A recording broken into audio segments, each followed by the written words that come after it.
Hello everyone, it's Mary. Welcome back to the channel, and today we are doing another design team project for Kindred Stamps. I am pulling back out this adorable, awesome stamp set called Strong Maiden, and I am going to do a very simple card. I think this card took me no time at all, and it's so much fun to do. So I'm going to pull out my Bristol Smooth cardstock, my Mini Misty, my Nocturne ink from VersaFine Claire, and of course I used my anti-static powder tool.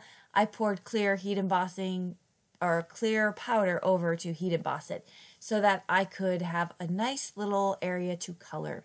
I'll be using Arteza markers in a little bit.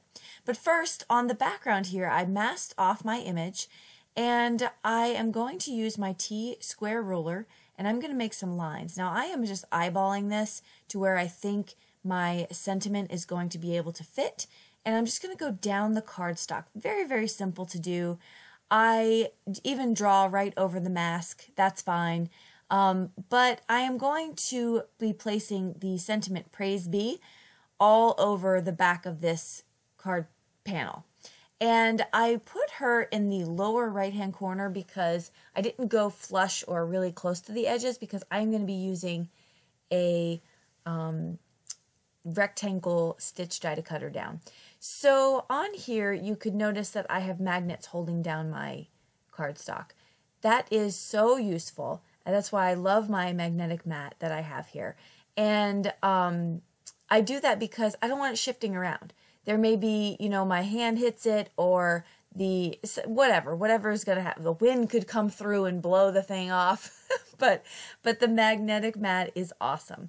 And if you are an observant one, you may have noticed that I changed the contact paper on my mat. So it's now this larger wood grain. Yes, indeed. So there we have it. Okay, I am going to be pouring some clear embossing powder. Now, because my stamp had a little residue on it, I should have used white embossing powder. So I would recommend that if you're going to do an emboss resist technique on white cardstock, just use white embossing powder because it'll make it look all that more crisp. And so that is my recommendation for you.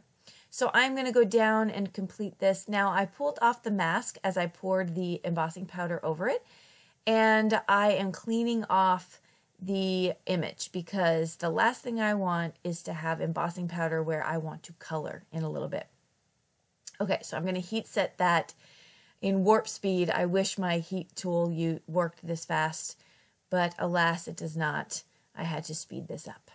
Okay, so I get that heat set, and now I'm going to erase my lines here with a eraser. Make sure when you draw your pencil lines, you do it very, very lightly, because you really don't want to have to deal with that. And make sure that you don't stamp over your pencil lines, because once you lock that in with the embossing powder, well, you can just call it a day because it's not coming back up. So let's get to color in here. Again, I am using Arteza Real Brush pens and a water brush to pull out that ink. And this is a very fun and very easy image to color. So you can see the colors I've placed up there in the upper left-hand corner of which ones I've used. And took me just a couple minutes to color in this image. So for the skin tone, I decided to use ginger and fair skin, and then pull that out so it almost looks as if a light source is coming from the right side as you're looking at the photo, so her left side. And once that's finished, I finish up with some brown boots, and she is all colored in. I'm going to mask her up again, and then I am going to take out some Distress Oxide inks to do a heat emboss resist. These two colors here are Hickory Smoke and Frayed Burlap, and I kind of just went back and forth.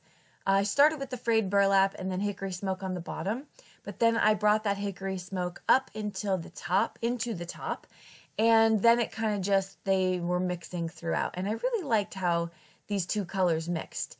I kept the background very muted because I wanted her to pop off the page.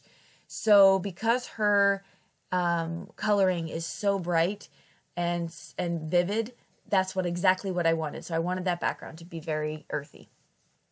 And then I'm going to take that rectangle stitch die and cut her down. This is a 1-layer card. This is very flat, which is going to be great to go in the mail. I'm going to score my card base. This is 110 Nina Solar White, scoring that to make an A2 size card, and then I'm going to use some liquid glue to place down my card panel.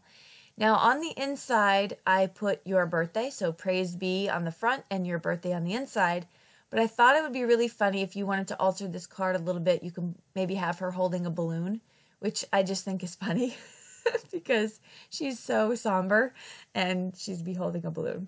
Anyway, okay, that's it for the card. Thanks so much for stopping by, for crafting with us.